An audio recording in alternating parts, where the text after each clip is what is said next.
ಸ್ನೇಹಿತರೆ, ನಮ್ಮ ಅಶ್ವಿನಿ ಯೂಟ್ಯೂಬ್ ಚಾನಲ್ಗೆ ನಿಮ್ಮೆಲ್ಲರಿಗೂ ಹೃತ್ಪೂರ್ವಕ ಸ್ವಾಗತ. ಅನುರಾಗ ಅರಳಿತು ಕಥೆಯ 29ನೇ ಅಧ್ಯಾಯ ನಿಮ್ಮೆಲ್ಲರಿಗೂ ಇಷ್ಟವಾಗಿದೆ ಅಂತ ಭಾವಿಸ್ತೇನೆ. ಹಾಗಿದ್ರೆ ಬನ್ನಿ ಸ್ನೇಹಿತರೆ, ಅಧ್ಯಾಯ 30 ಶುರು ಮಾಡೋಣ. ಪ್ರಭಾಕರ್, ನೀಲ್ ಯಾಕೋ ತುಂಬ ಖುಷಿಯಾಗಿದ್ದ. ನನಗೆ ಯಾಕೋ ಅನುಮಾನ, ನಾಳೆ ಮದುವೆ ನಡೆದಿರೋ ಹಾಗೆ ಏನಾದರೂ ಮಾಡಿದಾನಾ ಹೇಗೆ ಎಂದು ಅನುಮಾನದಿಂದ ಹೇಳಲು, ಸರ್ ನೀವು ನಿಶ್ಚಿಂತೆಯಿಂದ ಇರಿ, ನಾಳೆ ನೀಲ್ ಮತ್ತು ಪೂರ್ಣಿಮಾ ಮದುವೆ ನಡೆಯುತ್ತೆ, ಇದಕ್ಕೆ ನಾನು ಗ್ಯಾರಂಟಿ ಎಂದು ಧೈರ್ಯ ಹೇಳಿ ಹೋದರು. ಆ ಭಗವಂತನ ಇಚ್ಛೆ ಏನಿದೆಯೋ ಹಾಗಾಗಲಿ ಎಂದು ನಿಟ್ಟುಸಿರು ಬಿಟ್ಟು ವಾಕಿಂಗ್ ಹೋಗಿ ಬರುವುದಾಗಿ ಮಂಗಳಮ್ಮನಿಗೆ ಹೇಳಿ ಪಾರ್ಕ್ ಕಡೆ ನಡೆದರು. ಪೂರ್ಣಿಮಾ ದಾರಿಯನ್ನೇ ಕಾಯುತ್ತಾ ಕೂತಿದ್ದರು. ವನಿತಾ ಪದೇ ಪದೇ ದಾರಿ ಕಡೆನೇ ಇತ್ತು ಅವರ ಚಿತ್ತ.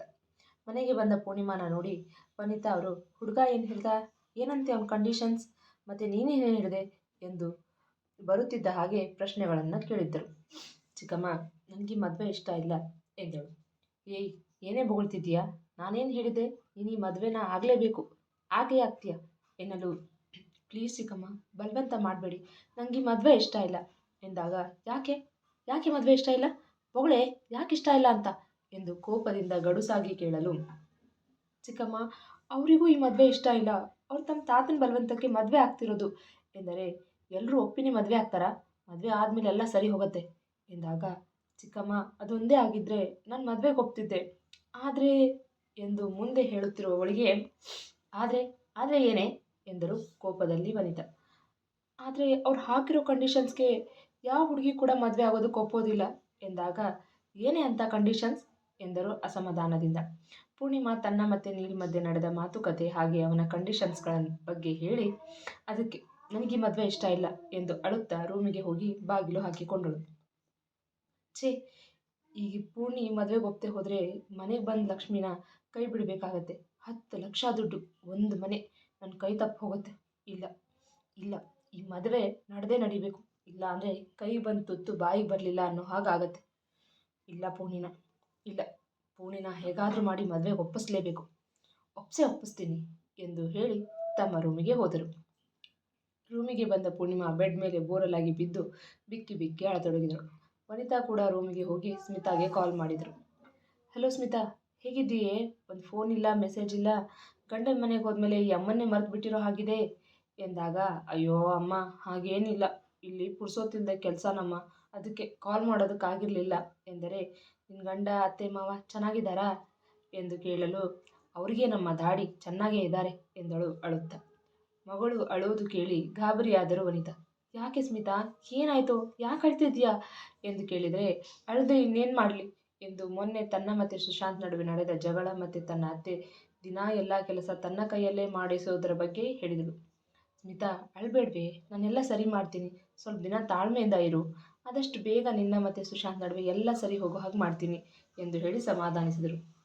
ಅಮ್ಮ, ನಿನ್ನೆ ನಂಬಿದ್ದೀನಿ, ಕೈ ಬಿಡಲ್ಲ ತಾನೇ ಎಂದು ಕೇಳಿದರೆ, ಸ್ಮಿತಾ, ಎಂತ ಮಾತಾಡ್ತೀವಿ, ನಾನೇನು ಹೆತ್ತಮ್ಮ ಕಣೆ, ನನ್ನ ಮಗಳ ಕಷ್ಟದಲ್ಲಿರಬೇಕಾದ್ರೆ ನೋಡ್ಕೊಂಡು ಸುಮ್ಮನೆ ಇರೋದಕ್ಕಾಗತ್ತಾ, ನಾನೆಲ್ಲ ಸರಿ ಮಾಡ್ತೀನಿ, ನೀನು ಚಿಂತೆ ಮಾಡಬೇಡ ಎಂದು ಧೈರ್ಯ ಹೇಳಿದರು.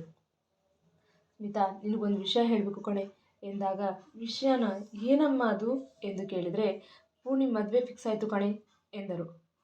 ಏನಮ್ಮ ಹೇಳ್ತಿದ್ಯಾ, ಪೂರ್ಣಿ ಮದುವೆನಾ, ಹುಡುಗ ಯಾರು, ಏನು ಕೆಲಸ ಮಾಡ್ತಾನೆ, ಈ ವಿಷಯ ನನಗೆ ಯಾಕೆ ಹೇಳಿಲ್ಲ ಎಂದು ಕೇಳಿದರೆ, ಅಯ್ಯೋ ಅದೊಂದು ದೊಡ್ಡ ಕತೆ ಎಂದು ಎಲ್ಲ ವಿಚಾರವನ್ನು ಸ್ಮಿತಾಗೆ ಹೇಳಿದರು. ಇಷ್ಟೆಲ್ಲ ಆಗಿದೆಯಾ ಅಮ್ಮ, ಇದೊಂದು ಒಳ್ಳೆಯ ಅವಕಾಶ, ಚೆನ್ನಾಗಿ ಉಪಯೋಗಿಸ್ಕೊ ಎಂದರೆ, ನಾನೇನೋ ಉಪಯೋಗಿಸ್ಕೊಳ್ತೀನಿ ಕಣೆ, ಆದರೆ ಈ ಪೂರ್ಣಿ ಮದುವೆಗೆ ಒಪ್ತಿಲ್ವೇ, ಈಗ ಅದೇ ಚಿಂತೆ ಆಗಿರೋದು, ಈಗ ಈ ಮದುವೆಗೆ ಹೇಗೆ ಅವಳನ್ನ ಒಪ್ಸೋದು ಅಂತ ಎನ್ನಲು, ಅಮ್ಮ ಒಂದು ಐಡಿಯಾ, ಈಗ ನಾನು ಹೇಳಿದ ಹಾಗೆ ಮಾಡು, ಅವಳು ಖಂಡಿತ ಈ ಮದುವೆಗೆ ಒಪ್ತಾಳೆ ಎಂದು ತನ್ನ ತಲೆಯಲ್ಲಿದ್ದ ಉಪಾಯವನ್ನು ಹೇಳಿದಳು. ಸರಿ ಕಣೆ ಸ್ಮಿತಾ, ನೀನು ಹೇಳಿದ ಹಾಗೆ ಮಾಡ್ತೀನಿ ಎಂದು ಖುಷಿಯಿಂದ ಫೋನ್ ಇಟ್ಟರು. ಪ್ರಭಾಕರ್ ಮನೆಗೆ ಬಂದು ವತ್ಸಲ ಅವರಿಗೆ, ನಾಳೆನೇ ನೀಲ್ ಮದುವೆ ರಿಜಿಸ್ಟರ್ ಮ್ಯಾರೇಜ್ ಮಾಡ್ತಿರೋದು ಎಂದು ಹೇಳಿದರು. ಏನ್ರಿ ಹೇಳ್ತಿದ್ದೀರಾ, ನೀವು ತಮಾಷೆ ಮಾಡ್ತಿಲ್ಲ ತಾನೇ ಎಂದಳು ಆಶ್ಚರ್ಯದಿಂದ. ನಾನು ಯಾಕೆ ತಮಾಷೆ ಮಾಡಲಿ, ಬೆಳಗ್ಗೆ ರೆಡಿಯಾಗು, ನೀಲ್ ಕಡೆಯಿಂದ ಸಾಕ್ಷಿಗೆ ಸೈನ್ ಹಾಕೋದಕ್ಕೆ ನೀನು ಬರಬೇಕು ಎಂದಾಗ, ಅಲ್ಲ ಪೂರ್ಣಿಮಾ ಈ ಮದುವೆಗೆ ಒಪ್ಪಿದಾಳ, ಅದು ನೀಲ್ ಕಂಡೀಷನ್ ಕೇಳಿದ ಮೇಲೆ ಎಂದು ಮತ್ತೆ ತಮ್ಮ ಅನುಮಾನವನ್ನು ಕೇಳಿದರು. ಹ್ಞೂ ವತ್ಸಲ, ನೀಲ್ ಕಂಡೀಷನ್ ಕೇಳಿದ ಮೇಲೆ ಮದುವೆಗೆ ಒಪ್ಪಿದಾಳೆ ಎಂದರೆ, ವಿಚಿತ್ರವಾಗಿದೆಯೇ, ನನಗಂತೂ ನಂಬಿಕೆನೇ ಬರ್ತಿಲ್ಲ ಎನ್ನಲು, ನೀನು ಜಾಸ್ತಿ ತಲೆ ಕೆಡಿಸ್ಕೊಳ್ಬೇಡ, ಹೋಗಿ ನನಗೆ ಒಂದು ಕಪ್ ಬಿಸಿ ಕಾಫಿ ಮಾಡ್ಕೊಂಡು ತೊಗೊಂಡು ಬಾ ಎಂದು ಹೇಳಿದರು. ಇಷ್ಟು ಹೊತ್ತು ಇವರ ಮಾತು ಕೇಳಿಸಿಕೊಳ್ಳುತ್ತಿದ್ದ ಸ್ನೇಹ ಕೋಪದಿಂದ ತನ್ನ ತಂದೆಯ ಹತ್ತಿರ ಬಂದು, ಡ್ಯಾಡ್, ನೀವು ನಿಜವಾಗ್ಲೂ ತಪ್ಪು ಮಾಡ್ತಿದ್ದೀರಾ. ನಿಮ್ಮ ಋಣ ತೀರ್ಸೋದಕ್ಕೆ ನನ್ನ ಫ್ರೆಂಡ್ ಪೂರ್ಣಿ ಜೀವನನ ಬಲಿ ಕೊಡ್ತಿದ್ದೀರಾ ಎಂದು ಕೇಳಿದರೆ, ನೀನು ತಪ್ಪು ತಿಳ್ಕೊಂಡಿದ್ಯಾ ಸ್ನೇಹ. ನಿನ್ನ ಗೆಳತಿ ಜೀವನ ಖಂಡಿತ ಹಾಳಾಗೋದಿಲ್ಲ. ನನ್ನ ಮೇಲೆ ಭರವಸೆ ಇಡು ಎಂದರೆ, ಛೇ, ನಿಮಗೆ ಹೇಳಿದರೆ ಏನು ಪ್ರಯೋಜನ. ನಾನು ಪೂರ್ಣಿ ಜೊತೆ ಮಾತಾಡ್ತೀನಿ. ಅವಳು ಖಂಡಿತ ಈ ಮದುವೆಗೆ ಒಪ್ಪಿರೋದಿಲ್ಲ. ಅವಳು ಚಿಕ್ಕಮ್ಮನ ಬಲವಂತಕ್ಕೆ ಒಪ್ಪಿರ್ತಾಳಷ್ಟೇ ಎಂದರೆ, ಸರಿ, ನಿನ್ನ ಪ್ರಯತ್ನ ನೀನು ಮಾಡು. ಸಾಧ್ಯ ಆದರೆ ಈ ಮದುವೆ ನಿಲ್ಲಿಸು ಎಂದಾಗ, ಡ್ಯಾಡ್, ಚಾಲೆಂಜ್ ಮಾಡ್ತಿದ್ದೀರಾ? ನೋಡ್ತಾ ಇರಿ, ನಾನು ಖಂಡಿತ ಈ ಮದುವೆನ ನಿಲ್ಲಿಸ್ತೀನಿ ಎಂದಳು ದೃಢವಾಗಿ. ಹಾಂ, ಚಾಲೆಂಜೇ ಅಂದ್ಕೋ. ಈ ಮದುವೆ ಖಂಡಿತ ನಡೆಯುತ್ತೆ. ಅದನ್ನು ಯಾರಿಂದನೂ ತಪ್ಪಿಸೋದಕ್ಕೆ ಸಾಧ್ಯ ಇಲ್ಲ ಎಂದು ಪ್ರಭಾಕರ್ ಕೂಡ ದೃಢವಾಗಿ ಹೇಳಿದಾಗ, ಸ್ನೇಹ ಕೋಪದಿಂದ ರೂಮಿಗೆ ಬಂದು ಪೂರ್ಣಿಮಾಗೆ ಕಾಲ್ ಮಾಡಿದಳು. ಪೂರ್ಣಿಮಾ ಹತ್ತು ಸಾಕಾಗಿ ಬಾತ್ರೂಮ್ ಹೊಕ್ಕು ಮುಖ ತೊಳೆದು ಇನ್ನೇನು ಆಚೆ ಹೋಗಬೇಕು. ಅವಳ ಫೋನ್ ರಿಂಗ್ ಆಗಿತ್ತು. ಹಲೋ, ಹೇಳು ಸ್ನೇಹ ಎನ್ನುತ್ತಿದ್ದ ಹಾಗೆ, ಏನು ಹೇಳೋದು, ನೀನು ಮದುವೆಗೆ ಒಪ್ಪಿದ್ಯಂತೆ ಎಂದು ತುಸು ಕೋಪದಿಂದ ಕೇಳಲು, ಯಾರು ಹೇಳಿದ್ದು ಸ್ನೇಹ ನಾನು ಮದುವೆಗೆ ಒಪ್ಪಿದ್ದೀನಿ ಅಂತ ಎಂದು ಕೇಳಿದರೆ, ಮತ್ತೆ ಡ್ಯಾಡ್ ಹೇಳಿದ್ರು ನಾಳೆ ರಿಜಿಸ್ಟರ್ ಮ್ಯಾರೇಜ್ ಅಂತೆ, ಈ ಮದುವೆಗೆ ನೀನು ಒಪ್ಪಿದ್ಯಾ ಅಂತ ಎನ್ನಲು, ಇಲ್ಲ ಸ್ನೇಹ, ನಾನು ನೀಲ್ ಅವರನ್ನು ಇವತ್ತು ಭೇಟಿ ಮಾಡಿ ಅವ್ರ ಕಂಡೀಷನ್ ಕೇಳಿದ ಮೇಲೆ ನಮ್ಮ ಚಿಕ್ಕಮ್ಮನಿಗೆ ಈ ಮದುವೆಗೆ ಒಪ್ಪಿಗೆ ಇಲ್ಲ ಅಂತ ಖಡಾಖಂಡಿತವಾಗಿ ಹೇಳಿದ್ದೀನಿ ಎಂದರೆ, ಒಳ್ಳೆ ಕೆಲಸ ಮಾಡಿದೆ ಪೂರ್ಣಿ. ಈಗ ಗೊತ್ತಾಯ್ತಾ ನಾನು ಯಾಕೆ ನೀಲ್ನ ಮದುವೆ ಆಗೋದಕ್ಕೆ ಒಪ್ಪಬೇಡ ಅಂತ ಹೇಳಿದ್ದು ಎಂದು ಕೇಳಿದರೆ, ಈಗ ಗೊತ್ತಾಗಿದೆ. ಇನ್ನು ನನ್ನ ಕೆಲಸದ ವಿಷಯ ಹೊಗೆನೆ ಎಂದಳು ಪೂರ್ಣಿಮಾ ಆತಂಕದಿಂದ. ನೀನೇನು ಚಿಂತೆ ಮಾಡಬೇಡ ಪೂರ್ಣಿ, ನನಗೆ ಗೊತ್ತಿರೋ ಬೇರೆ ಕಡೆ ವಿಚಾರಿಸಿ ಹೇಳ್ತೀನಿ. ಪೂರ್ಣಿ, ಮತ್ತೊಮ್ಮೆ ಹೇಳ್ತಿದ್ದೀನಿ, ನೀನು ಯಾವುದೇ ಕಾರಣಕ್ಕೂ ಈ ಮದುವೆ ಆಗಬೇಡ. ನೀಲ್ಗೆ ಹೆಂಡತಿ ಬೇಕಿಲ್ಲ, ತಾನು ಹೇಳಿದ್ದು ಕೇಳ್ಕೊಂಡು ಬಿದ್ದಿರೋ ಗುಲಾಮ್ಳು ಬೇಕಾಗಿದ್ದಾಳೆ ಎಂದಳು ತುಸು ಕೋಪದಿಂದ. ಫೋನಲ್ಲಿ ಮಾತಾಡ್ತಾ ಇರೋವಾಗಲೇ ವನಿತಾ ಅವರು ಪೂರ್ಣಿಮಾನ ಕರೆದಿದ್ದರು. ಸರಿ ಸ್ನೇಹ, ಚಿಕ್ಕಮ್ಮ ಕರೀತಿದ್ದಾರೆ, ನಾನು ನಿನ್ಗೆ ಮತ್ತೆ ಕಾಲ್ ಮಾಡ್ತೀನಿ ಎಂದು ಹೇಳಿ ಫೋನ್ ಕಟ್ ಮಾಡಿದಳು. ಅಪ್ಪ, ಅಂತೂ ಇಂತೂ ಪೂರ್ಣಿ ಮದುವೆಗೆ ಒಪ್ಪಿಲ್ಲ. ಡ್ಯಾಡ್, ನಾಳೆ ಅದು ಹೇಗೆ ಮದುವೆ ಮಾಡಿಸ್ತೀರೋ ನಾನು ನೋಡ್ತೀನಿ. ಈ ಚಾಲೆಂಜ್ನಲ್ಲಿ ನಾನೇ ಗೆಲ್ಲೋದು ಎಂದು ಸಂತಸ ಪಟ್ಟಳು. ಈ ಕಡೆ ಪ್ರಭಾಕರ್ ಪೂರ್ಣಿಮಾ ಕಲೀಗಾದ ರವಿಗೆ ನಾಳೆ ಪೂರ್ಣಿಮಾ ಮದುವೆ ಇರೋದ್ರ ಬಗ್ಗೆ ಕಾಲ್ ಮಾಡಿ ಹೇಳಿದರು. ರವಿಗೆ ಈ ವಿಷಯ ಕೇಳಿ ಶಾಕ್ ಆಗಿತ್ತು. ಸರ್, ನೀವು ಪೂರ್ಣಿಮಾ ಫ್ರೆಂಡ್ ಸ್ನೇಹ ಅವ್ರ ತಂದೆ ಅಲ್ವಾ ಎಂದು ಕೇಳಿದರೆ, ಹೌದು, ನಾನು ಸ್ನೇಹ ಅವ್ರ ತಂದೆ. ನೀವು ಪೂರ್ಣಿಮಾ ಜೊತೆ ಕೆಲಸ ಮಾಡ್ತಿದ್ದವರಲ್ವಾ, ಅವಳ ಅಣ್ಣನ ಹಾಗೆ, ಅದಕ್ಕೆ ವಿಷಯ ನಿಮ್ಗೆ ತಿಳಿಸೋಣ ಅಂತ ಕಾಲ್ ಮಾಡಿದೆ ಎಂದರೆ, ಸರ್, ಪೂರ್ಣಿಮಾ ನನಗೇನು ಹೇಳಿಲ್ಲ, ಮತ್ತು ಹುಡುಗ ಯಾರು ಸರ್ ಎಂದು ಕೇಳಿದಾಗ, ಎಲ್ಲ ತರಾತುರಿಯಲ್ಲಾಗಿದ್ದರಿಂದ ಬಹುಶಃ ನಿಮ್ಗೆ ಹೇಳೋದು ಮರ್ತಿದ್ದಾಳೆ ಅನಿಸುತ್ತೆ. ಹುಡುಗ ಚಲಪತಿ ಭಾರದ್ವಾಜ್ ಅವರ ಒಬ್ಬನೇ ಮೊಮ್ಮಗ ನೀಲ್ ಭಾರದ್ವಾಜ್, ಅವ್ರ ಜೊತೆ ಎಂದಾಗ, ವಾಟ್, ನೀಲ್ ಭಾರದ್ವಾಜ್ ಅವರ ಅಂದರೆ ಬಿಗ್ ಇಂಡಸ್ಟ್ರಿಯಲಿಸ್ಟ್, ಬಿಸ್ನೆಸ್ ಟೈಕೂನ್ ಅಂತ ಲಾಸ್ಟ್ ಇಯರ್ ಅವಾರ್ಡ್ ತೊಗೊಂಡ್ರಲ್ಲ ಅವರಾ ಎಂದು ಆಶ್ಚರ್ಯದಿಂದ ಕೇಳಿದ. ಹೌದು, ಅವರೇ. ನೋಡಿ, ನಾಳೆ ನೀವು ನಿಮ್ಮ ಹೆಂಡತಿ ಇಬ್ಬರು ಬೆಳಗ್ಗೆ 11 ಗಂಟೆ ಅಷ್ಟೊತ್ತಿಗೆ ರಿಜಿಸ್ಟರ್ ಆಫೀಸಿಗೆ ಬನ್ನಿ, ಸರಿನಾ ಎಂದಾಗ, ಸರಿ ಸರ್, ಖಂಡಿತ ಬರ್ತೀನಿ ಎಂದ ಖುಷಿಯಿಂದ. ರವಿ ಮತ್ತು ಸುನೀತಾಗೆ ಈ ವಿಷಯ ಕೇಳಿ ಅರಗಿಸಿಕೊಳ್ಳುವುದಕ್ಕೆ ಕಷ್ಟ ಆಗುತ್ತಿತ್ತು. ಇದು ಹೇಗೆ ಆಗೋದಕ್ಕೆ ಸಾಧ್ಯ, ಅವರೆಲ್ಲಿ, ಪೂರ್ಣಿಮಾ ಎಲ್ಲಿ, ಅದು ಅಲ್ಲದೆ ಈ ವಿಷಯ ಪೂರ್ಣಿಮಾ ಯಾಕೆ ನನಗೆ ಹೇಳಿಲ್ಲ, ಮತ್ತು ಭಾರದ್ವಾಜ್ ಕಂಪ್ನಿ ಲಾಯರ್ ಇವರು, ಅವ್ರು ಯಾಕೆ ಈ ವಿಷಯನ ಹೀಗೆ ಸಡನ್ನಾಗಿ ಹೇಳಿದರು, ಛೇ, ಒಂದು ಅರ್ಥ ಆಗ್ತಿಲ್ಲ ಸುನೀತಾ ಎಂದು ಹೆಂಡತಿ ಮುಂದೆ ಹೇಳಿದಾಗ, ಸುನೀತಾ ಕೂಡ ಅಷ್ಟು ದೊಡ್ಡ ಶ್ರೀಮಂತರು, ಕೋಟ್ಯಾಧೀಶ್ವರರು, ಪೂರ್ಣಿಮಾನ ಅದು ಹೇಗೆ ಒಪ್ಕೊಂಡ್ರು, ಎಲ್ಲ ವಿಚಿತ್ರವಾಗಿ ಎಂದು ಅವಳಿಗೂ ಅನ್ನಿಸಿತು. ಜಿ, ನೀವೇ ಒಂದು ಸಾರಿ ಪೂರ್ಣಿಮಾ ಕಾಲ್ ಮಾಡಿ ವಿಚಾರಿಸಿ, ಆಗ ನಿಜವಾದ ವಿಷಯ ಏನು ಅಂತ ಗೊತ್ತಾಗತ್ತೆ ಎಂದಾಗ, ಕರೆಕ್ಟ್ ಸುನೀತಾ, ಈಗಲೇ ಕಾಲ್ ಮಾಡ್ತೀನಿ ಎಂದು ಪೂರ್ಣಿಮಾಗೆ ಕಾಲ್ ಮಾಡಿದ ರವಿ. ಪೂರ್ಣಿಮಾ ತನ್ನ ಚಿಕ್ಕಮ್ಮ ಕರೆದಳು ಎಂದು ಫೋನ್ ರೂಮಲ್ಲಿ ಬಿಟ್ಟು ಆಚೆ ಹೋಗಿದ್ದರಿಂದ ಅವಳಿಗೆ ರವಿ ಕಾಲ್ ಮಾಡಿದ್ದು ಗೊತ್ತಾಗಲಿಲ್ಲ. ರವಿ ಪದೇ ಪದೇ ಕಾಲ್ ಮಾಡುತ್ತಾನೇ ಇದ್ದ. ರಿಂಗ್ ಆಗುತ್ತಿತ್ತು. ಸುನೀತಾ, ರಿಂಗ್ ಆಗ್ತಿದೆ, ಆದರೆ ಪೂರ್ಣಿಮಾ ಫೋನ್ ತೆಗಿತಿಲ್ಲ ಎಂದಾಗ, ಹೌದಾ, ಆಮೇಲೆ ಅವಳೇ ನೋಡಿ ಕಾಲ್ ಮಾಡ್ತಾಳೆ, ನೀವು ಟೆನ್ಷನ್ ಮಾಡ್ಕೋಬೇಡಿ ಎಂದು ಸಮಾಧಾನ ಮಾಡಿದಳು. ಪೂರ್ಣಿಮಾ ತನ್ನ ಚಿಕ್ಕಮ್ಮ ಕರೆದಳೆಂದು ರೂಮಿನಿಂದ ಆಚೆ ಬಂದು, ಯಾಕೆ ಚಿಕ್ಕಮ್ಮ ಕರೆದಿದ್ದು ಎಂದು ಕೇಳಿದಾಗ, ಪೂರ್ಣಿ ನೋಡು, ನೀನು ಜೀವನ ಪೂರ್ತಿ ದುಡಿದ್ರು ನೀನೇ ಅಷ್ಟು ದುಡ್ಡು ಮನೆಗೆ ಗಳಿಸೋದಕ್ಕೆ ಸಾಧ್ಯ ಇಲ್ಲ. ಮನೆಗೆ ಬಂದು ಮಹಾಲಕ್ಷ್ಮಿನ ಬೇಡ ಅಂತ ಹೇಳೋದು ಸರಿಯಲ್ಲ ಕಣೆ. ನೋಡು, ಈ ಮದುವೆಗೆ ಒಪ್ಕೊ. ನಾಳೆನೇ ಮದುವೆ ಇರುವಾಗ ಹೀಗೆ ದಿಢೀರಂತ ಮದುವೆ ಆಗಲ್ಲ ಅಂದರೆ ಹೇಗೆ? ನಾನು ಅವ್ರಿಗೆ ಮಾತು ಕೊಟ್ಟಿದ್ದೀನಿ ಕಣೆ. ಹೋಗಲಿ, ನಿಮ್ಮ ತಂದೆಗೆ ಮಾತು ಕೊಟ್ಟಿದ್ದಾದರೂ ನೆನಪಿದೆಯಾ? ಮೊದಲು ಹೊಂದಾಣಿಕೆ ಆಗೋದು ಸ್ವಲ್ಪ ಕಷ್ಟ ಆಗುತ್ತೆ, ಆಮೇಲೆ ನಿಧಾನಕ್ಕೆ ಸರಿ ಹೋಗುತ್ತೆ ಕಣೆ. ನಿನ್ನ ಅದೃಷ್ಟ ಅಷ್ಟು ದೊಡ್ಡ ಶ್ರೀಮಂತರು ನಮ್ಮ ಮನೆಗೆ ಹೆಣ್ಣು ಕೇಳೋದಕ್ಕೆ ಬಂದಿರೋದು. ನೋಡು, ನಾಳೆ ಬೆಳಗ್ಗೆವರೆಗೂ ಟೈಮ್ ಇದೆ, ಯೋಚನೆ ಮಾಡಿ ಒಂದು ಒಳ್ಳೆ ನಿರ್ಧಾರಕ್ಕೆ ಬಾ ಎಂದಾಗ, ಚಿಕ್ಕಮ್ಮ, ನೀವೇನೇ ಹೇಳಿದ್ರು ನಾನು ನನ್ನ ನಿರ್ಧಾರದಿಂದ ಹಿಂದೆ ಸರಿಯೋ ಮಾತೇ ಇಲ್ಲ ಎಂದು ಹೇಳಿ ಅಡುಗೆ ತಯಾರಿ ಮಾಡಲು ಹೋದಳು. ಎಲ್ಲ ಇವಳ ಅಷ್ಟು ಹೇಳಿದ್ರು ನನ್ನ ಮಾತೇ ಕೇಳ್ತಿಲ್ವಲ್ಲ. ಸ್ಮಿತಾ ಮದುವೆ ಆಗ್ತಿದ್ದ ಹಾಗೆ ಚಿಗುರ್ಕೊಂಡು ಬಿಟ್ಟಿದ್ದಾಳೆ. ಇಲ್ಲ, ಇವಳನ್ನು ಹೀಗೆ ಬಿಟ್ಟರೆ ಬರೋ ಲಕ್ಷ ಕೈ ಜಾರಿ ಹೋಗ್ತಾಳೆ. ಪೂರ್ಣಿಮಾನ ಮದುವೆಗೆ ಒಪ್ಪಿಸಿ ಈಗ ಬರೋ ಅಷ್ಟು ಲಾಭನೂ ಪಡ್ಕೊಳ್ಳೋಣ. ಮದುವೆ ಆದಮೇಲೆ ಇದ್ದೇ ಇದೆಯಲ್ಲ, ಬೇಕಂದಾಗ ಎಮೋಷ್ನಲ್ ಆಗಿ ಮಾತಾಡಿ ಪೂರ್ಣಿಮಾನ ಮರಳು ಮಾಡಿ ಲಾಭ ಪಡ್ಕೊಳ್ಳೋದು ಎಂದು ಯೋಚಿಸಿ ಖುಷಿಯಾದರು. ಈಗ ಪ್ಲ್ಯಾನ್ ಎ ಹಾಳಾಗೋಯ್ತು, ಆದರೆ ಪ್ಲ್ಯಾನ್ ಬಿ ರೆಡಿ ಇದೆಯಲ್ಲ. ನಾಳೆ ಬೆಳಗ್ಗೆ ತನಕ ಕಾಯ್ತೀನಿ. ಇವಳೇನಾದರೂ ಮದುವೆಗೆ ಒಪ್ಪದೆ ಹೋದರೆ ಇದೇ ಇದೆಯಲ್ಲ, ಸ್ಮಿತಾ ಹೇಳಿದ ಹಾಗೆ ಪ್ಲ್ಯಾನ್ ಬಿ ಮಾಡ್ತೀನಿ. ಆಗ ಅದು ಹೇಗೆ ಮದುವೆಗೆ ಒಪ್ಕೊಳ್ಳೋದಿಲ್ವೋ ನಾನು ನೋಡ್ತೀನಿ ಎಂದು ರೂಮಿಗೆ ಹೋದರು. ಈ ಕಡೆ ಮಗಳ ಮಾತು ಕೇಳಿದ ಮೇಲೆ ಪ್ರಭಾಕರ್ಗೆ ಟೆನ್ಷನ್ ಆಗಿತ್ತು. ಎಲ್ಲಿ ಪೂರ್ಣಿಮಾ ಸ್ನೇಹಾನ ಮಾತು ಕೇಳಿ ಮದುವೆ ಆಗಲ್ಲ ಎಂದು ಹಠ ಹಿಡಿದು ಕೂತರೆ ನಾನು ಸರ್ಗೆ ಕೊಟ್ಟ ಮಾತು ತಪ್ಪಬೇಕಾಗತ್ತೆ ಎಂದು ಚಿಂತೆಗೆ ಬಿದ್ದರು.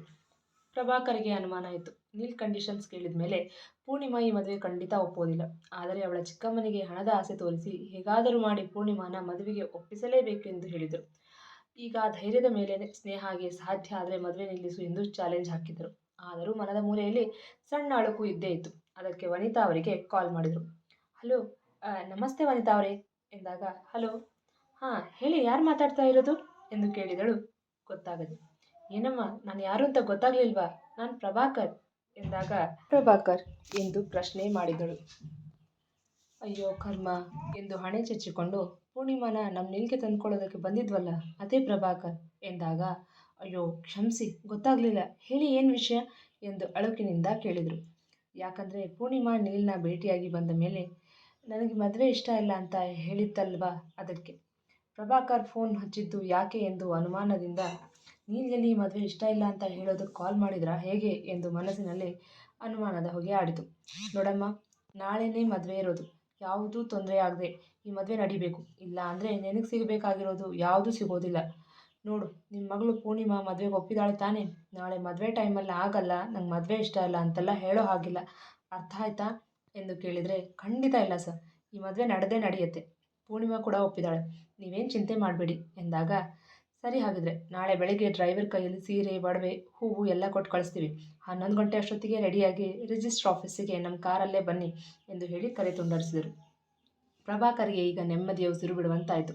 ವನಿತಾ ಅವರ ಮಾತು ಕೇಳಿ ಹೇಗೋ ಒಟ್ಟಿನಲ್ಲಿ ನೀಲ್ ಜೊತೆ ಪೂರ್ಣಿಮಾ ಮದುವೆ ಆದರೆ ಸಾಕು ಎಂದು ನೆಮ್ಮದಿಯ ನಿದ್ದೆ ಮಾಡಲು ಹೋದರು.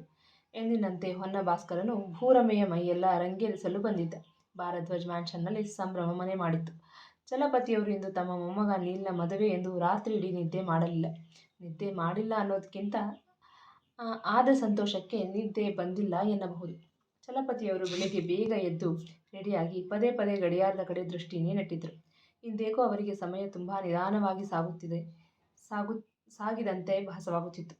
ಚಲಪತಿಯವರ ಚಡಪಡಿಕೆ ಕಂಡು ಅಡುಗೆ ಕೆಲಸದಾಕಿ ಮಂಗಳಮ್ಮನಿಗೆ ನಗು ಎಂದರೆ ನಗು. ರಾಯ್ರೆ, ಯಾಕಷ್ಟು ಚಡ್ಪಡಿಸ್ತಿದ್ದೀರಾ? ಗಂಟೆ ಈಗ 8, ಇನ್ನೂ ಸಮಯ ಇದೆ ರಿಜಿಸ್ಟ್ರ್ ಆಫೀಸಿಗೆ ಹೋಗೋದಕ್ಕೆ ಎಂದು ಕಾಫಿ ತಂದು ಕೊಟ್ಟರು. ಮಂಗಳಮ್ಮ, ನನಗಿವತ್ತು ಎಷ್ಟು ಖುಷಿ ಆಗ್ತಿದೆ ಅಂದರೆ ಅದನ್ನ ಪದಗಳಲ್ಲಿ ವರ್ಣಿಸೋದಕ್ಕಾಗಲ್ಲ. ಈ ಹಾಳಾದ ಸಮಯ ಬೇಗನೆ ಹೋಗ್ತಾನೆ ಇಲ್ಲ. ಎಷ್ಟೊತ್ತಿನಿಂದ ನೋಡ್ತಾ ಇದ್ದೀನಿ, 8 ಗಂಟೆನೇ ತೋರಿಸ್ತಿದೆ ಎಂದರೆ ಹಾಗೆ ಎಂದು ನಗುತ್ತಾ, ಸರಿ ಬನ್ನಿ ತಿಂಡಿ ತಿನ್ನಿವ್ರಂತೆ ಎಂದು ಕರೆದಾಗ, ಇರು ಮಂಗಳಮ್ಮ, ನೀರು ಕೂಡ ಬಂದುಬಿಡಲಿ, ಒಟ್ಟಿಗೆ ತಿಂಡಿ ಮಾಡ್ತೀವಿ ಎಂದರು. ಪ್ರಭಾಕರ್ ಮನೆಯಲ್ಲಿ ಕೂಡ ಸಂಭ್ರಮ. ಸ್ನೇಹ ಒಬ್ಬಳನ್ನು ಬಿಟ್ಟು. ಸ್ನೇಹ ಮನಸ್ಸಲ್ಲೇ, ಎಷ್ಟು ಖುಷಿ ಪಡ್ತಿರೋ ಈಗಲೇ ಖುಷಿ ಪಟ್ಬಿಡಿ, ಇನ್ನೊಂದು ಸ್ವಲ್ಪ ಹೊತ್ತು ಈ ಖುಷಿ ಮಾಯ ಆಗತ್ತೆ ಡ್ಯಾಡ್ ಎಂದಳು. ಪ್ರಭಾಕರ್, ವತ್ಸಲ, ಸ್ನೇಹ ಮೂವರು ರೆಡಿಯಾಗಿ ಭಾರದ್ವಾಜ್ ಮ್ಯಾನ್ಷನ್ ಕಡೆ ನಡೆದರು. ನೀಲ್ ಸ್ನಾನ ಮುಗಿಸಿ ಒಂದು ಟೀ ಶರ್ಟ್ ಮತ್ತು ಒಂದು 3/4 ಪ್ಯಾಂಟ್ ಹಾಕಿ ತಿಂಡಿ ತಿನ್ನಲು ಬಂದ. ನೀಲ್, ಇದೇನೋ ನೀನಿನ್ನೂ ರೆಡಿ ಆಗಿಲ್ವಾ ಎಂದು ಕೇಳಿದರೆ, ರೆಡಿನಾ?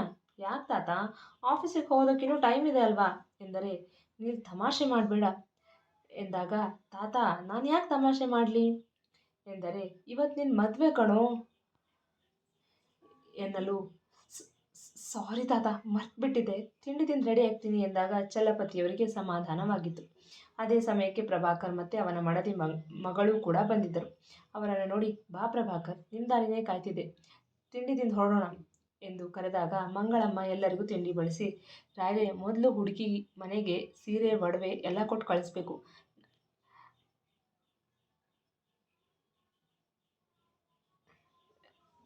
ನಾವೆಲ್ಲರೂ ತಿಂಡಿ ತಿಂದು ಹೊರಡೋ ಅಷ್ಟರಲ್ಲಿ ರೆಡಿಯಾಗಿ ಬರ್ತಾರೆ ಎಂದರು ಮಂಗಳಮ್ಮ. ಅಯ್ಯೋ ಮಂಗಳಮ್ಮ, ಮರ್ತೇ ಹೋಗಿತ್ತು ನೋಡು, ಮೇಲ್ಗಡೆ ಶ್ರೀಧರ್ ರೂಮ್ ಕಬೋರ್ಡ್ನಲ್ಲಿ ಸುಮತಿ ಸೀರೆ ಒಡವೆಗಳಿವೆ, ತೊಗೊಂಡು ಬಂದು ರಾಜು ಕೈಯಲ್ಲಿ ಕೊಟ್ಟು ಕಳಿಸು ಎಂದಾಗ, ತಾತ ಮಾಮ್ ಸೀರೆ ಒಡವೆ ಯಾಕೆ ಕೊಡ್ತಿದ್ದೀರಾ, ಅದು ಈಗಲೇ? ಅವಳು 1 ವರ್ಷದವರೆಗೂ ನನ್ನೆಲ್ಲ ಕಂಡೀಷನ್ ಕರೆಕ್ಟಾಗಿ ನಿಭಾಯಿಸಿದ್ರೆ ಆಗ ಅವಳಿಗೆ ಇವೆಲ್ಲ ಕೊಡಿ ಎಂದ ಅಸಮಾಧಾನದಿಂದ. ಮುಂದುವರಿಯುವುದು. ಕೇಳಿದ್ರಲ್ವಾ ಸ್ನೇಹಿತರೆ, ಅನುರಾಗ ಅರಳಿತು ಕಥೆಯ 30ನೇ ಅಧ್ಯಾಯ. ಈ ಸಂಚಿಕೆ ನಿಮಗೆ ಇಷ್ಟವಾಗಿದ್ದರೆ ಒಂದು ಲೈಕ್ ಕೊಡಿ, ನಿಮ್ಮ ಅಭಿಪ್ರಾಯವನ್ನು ಕಮೆಂಟ್ನಲ್ಲಿ ತಿಳಿಸಿ. ಇನ್ನು ಯಾರೆಲ್ಲ ನಮ್ಮ ಚಾನಲ್ ಸಬ್ಸ್ಕ್ರೈಬ್ ಮಾಡ್ಕೊಂಡಿರೋ ಪ್ಲೀಸ್ ಸಬ್ಸ್ಕ್ರೈಬ್ ಮಾಡ್ಕೊಳ್ಳಿ, ಹಾಗೆ ಬೆಲ್ ಐಕಾನ್ ಒತ್ತೋದನ್ನು ಮರಿಬೇಡಿ. ಈ ಕಥೆ ನಿಮಗೆ ಇಷ್ಟವಾಗುತ್ತಿದ್ದರೆ ಹೆಚ್ಚು ಹೆಚ್ಚು ಜನರಿಗೆ ಶೇರ್ ಮಾಡುವ ಮೂಲಕ ನಮ್ಮನ್ನು ಪ್ರೋತ್ಸಾಹಿಸಿ. ಮತ್ತೆ ಮುಂದಿನ ಸಂಚಿಕೆಯಲ್ಲಿ ಭೇಟಿಯಾಗೋಣ. ಧನ್ಯವಾದಗಳು.